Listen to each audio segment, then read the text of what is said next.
Assalamualaikum warahmatullahi wabarakatuh. Kami dari kelompok 8 yang beranggotakan 1. Mukhlis Nur Fauzan, 2. Kiki Andika Veda, 3. Haning Karunia Putra, 4. Rukitul Hajah Al-Habsi, 5. Rilis Nur Alia, 6. Reno Prima Raffi ingin mempresentasikan tentang ejaan bahasa Indonesia. Ejaan Bahasa Indonesia. Menurut KBBI, ejaan adalah kaidah cara menggambarkan kata kalimat dalam bentuk tulisan serta penggunaan tanda baca. Beberapa abad yang lalu, bahasa Indonesia adalah bahasa Melayu. Sistem ejaan bahasa Melayu ditulis oleh orang-orang Belanda. Kemudian dilakukan pembakuan ejaan bahasa Melayu oleh Van Ophuijsen. Pada tanggal 15 April 1947, ejaan Van Ophuijsen disempurnakan menjadi ejaan Republik atau yang lebih dikenal dengan nama ejaan Suwandi. Sistem EJD disahkan secara resmi oleh Presiden Soeharto melalui Surat Keputusan Nomor 57 tanggal 17 Agustus 1972. Ejaan yang digunakan saat ini adalah ejaan bahasa Indonesia yang mengalami perkembangan dimulai dari ejaan Van Ophuijsen sampai ejaan yang disempurnakan atau EJD. 1. Ejaan Van Ophuijsen 1901 merupakan pedoman resmi ejaan pertama yang diterbitkan pada tahun 1901. Dalam bentuk sebuah daftar kata yang diawali dengan uraian singkat tentang aturan ejaan, Kitab Logat Melajoy. Aturannya adalah sebagai berikut. 1. Kata koe atau akoe, kau, se, ke, dan ditulis rangkai dengan kata yang mengikutinya. Contoh, kau lihat, kau dengar, seorang, ke rumah, dibawa. 2. Kata poen selamanya dihubungkan dengan kata sebelumnya. Contoh, adapun raja itu hendak berangkat. Ketiga, ke dan se merupakan awalan, bukan k dan sa.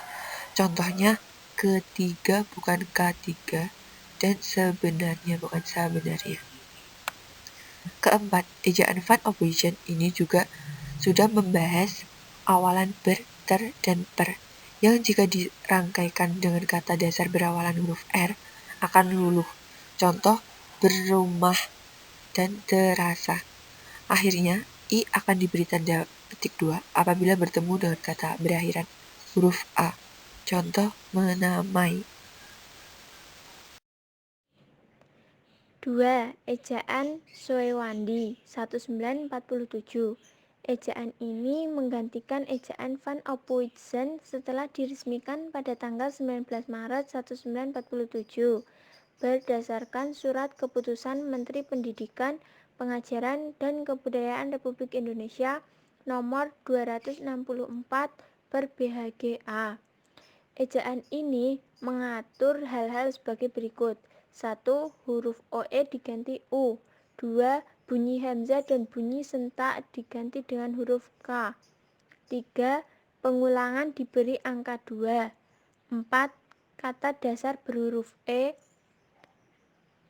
boleh dihilangkan. Contoh, perahu menjadi perahu, menteri menjadi menteri, dan lain-lain. Suewandi sebagai Menteri Pengajaran, Pendidikan, dan Kebudayaan pada masa itu menetapkan perubahan ejaan bahasa Indonesia dengan maksud membuat ejaan yang berlaku menjadi lebih sederhana.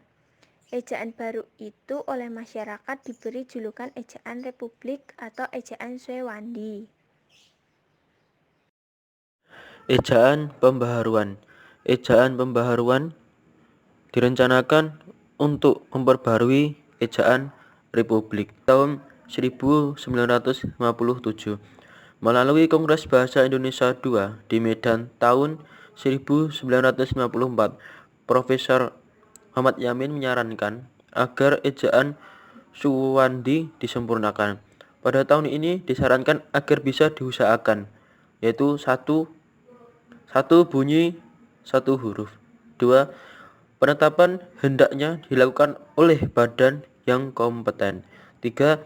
Ejaan itu hendaknya praktis tetapi ilmiah. Menteri Sarino pada tahun 1956 membentuk panitia pembaharuan ejaan titik sementara itu. Perseteruan Tanah Melayu terdapat keinginan untuk mengadakan pernyataan ejaan dengan bahasa Indonesia. Namun, ejaan pembaharuan ini tidak sempat dilaksanakan. Ejaan ini mengatur beberapa hal di bawah ini. Diftong AIOIAU berubah penulisannya menjadi ai, o, oi, au. AIOIAU berubah menjadi ai, oi, au. Huruf-huruf yang muncul pada ejaan ini adalah n, eng, t, ti. Pengaturan untuk fonem h adalah 6 h. Bila letaknya di depan dengan dihilangkan seperti hutan menjadi hutan. Selanjutnya, konsonan rangkap pada akhir kata dihilangkan seperti presiden menjadi presiden. Presiden tambahan T menjadi presiden. Tidak ada tambahan T. Partikel pun yang berarti juga dan saja ditulis terpisah. Yang terakhir, kata berulang yang memiliki arti tunggal ditulis tanpa tanda hubung. 4. Ejaan Melindo tahun 1959. Melindo ini akronim dari Melayu Indonesia. Draft penyusunan ejaan ini disusun pada tahun 1959 atas kerjasama Indonesia dan Persekutuan Tanah Melayu yang dalam hal ini adalah Malaysia. Perubahan yang diajukan dalam ejaan ini tidak jauh berbeda dari ejaan pembaharuan. Ejaan Melindo ini bertujuan untuk menyeragamkan ejaan yang digunakan kedua negara, tetapi ejaan ini pun gagal diresmikan akibat ketegangan politik antara Indonesia dan Malaysia waktu itu. Ejaan Melindo ini mengatur beberapa hal. 1. Fonem tambah F5Z atau pikiran jair syarat. 2. Penulisan diftong ai, au, oi. 3. Ejaan kata yang menggunakan tanda fonem lain dari yang sudah ditetapkan sebagai fonem Melindo dianggap kata asing. Misal universitas, varia vokal. 5. Ejaan LBK tahun 1966. Ejaan ini adalah lanjutan dari ejaan Melindo yang tidak jadi itu. Isinya juga tidak jauh berbeda dari ejaan yang disempurnakan yang akan dijelaskan selanjutnya. Hanya ada perbedaan beberapa kaidah saja. Beberapa hal yang dibahas dalam seminar sastra tahun 1968 membentuk konsep ejaan LBK ini. 1. Ada 6 vokal yaitu L, U, E, A, A. 2. Diftong tetap. 3. Dibedakan antara preposisi dan imbuhan. Contoh surat itu ditulisnya di rumah. 4. Kata ulang ditulis secara lengkap dengan menggunakan tanda hubung. 5. Mengenai istilah asing, misal guerrilla atau Spanyol, frase cop de etat atau Prancis, dan extra Inggris diubah menjadi gerilya, kudeta, dan ekstra. 6. Ejaan ini juga membahas mengenai kata kop atau arti, dan bahasa Arab juga mengenal kata kalb atau anjing, tetapi diputuskan tetap menggunakan kata kalbu.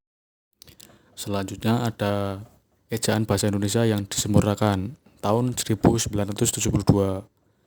Ejaan yang disempurnakan atau EYD merupakan ejaan bahasa Indonesia yang berlaku sejak tahun 1972 pada 23 Mei 1972. Pertama, pemakaian huruf F, V, X diresmikan. Pemakaian huruf kapital dan huruf miring. Pemakaian kata-kata dasar, kata turunan, kata ulang, kata majemuk, kata ganti, ku, kau, mu, dan nya, kata depan di ke dan dari kata si dan sang partikel dan akronim, angka dan lambang bilangan. Penulisan unsur serapan. Pemakaian tanda baca. Berikut ini akan dikemukakan perbandingan konsep ejaan bahasa Indonesia dari era Van Oomhuijsen sampai dengan EYD untuk memperjelas perkembangan yang terjadi pada konsep ejaan di Indonesia. Berikut ini akan dikemukakan perbandingan konsep ejaan bahasa Indonesia dari era Van Oomhuijsen sampai dengan EYD untuk memperjelas perkembangan yang terjadi pada konsep ejaan di Indonesia. Baik, sekian presentasi dari kelompok kami.